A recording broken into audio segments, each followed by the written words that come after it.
Muraho bakunzi b'umuyoboro wacu PI Network ubusobanuro.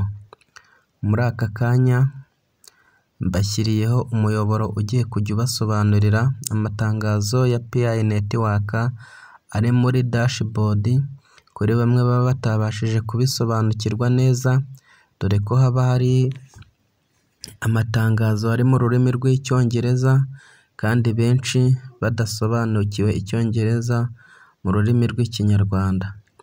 Ubwo rero amatangazo atandukanye hirya no hino iyo ataciye hano kuri dashboard ya PI, ayo matangazo ntabwo aba yizewe neza, kuko twese ku isi hose ibyo PI, abayobozi ba PI Network bashatse kutubwira, twese babitubwirira aha muri screen kuri application ya PI Network tumayiningiraho.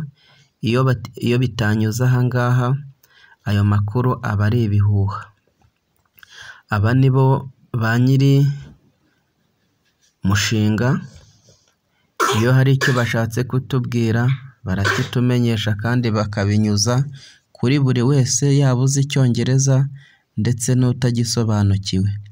Ubu rero uyu munsi turi ku itariki 20 z'ukwezi kwa gatatu 2025, niyemeje kujya mbagezaho ubusobanuro bw'amatangazo aba yagezeho, update zose nzibagerezeho ku gihe kandi mbasobanurire neza uko nzajya nshobora.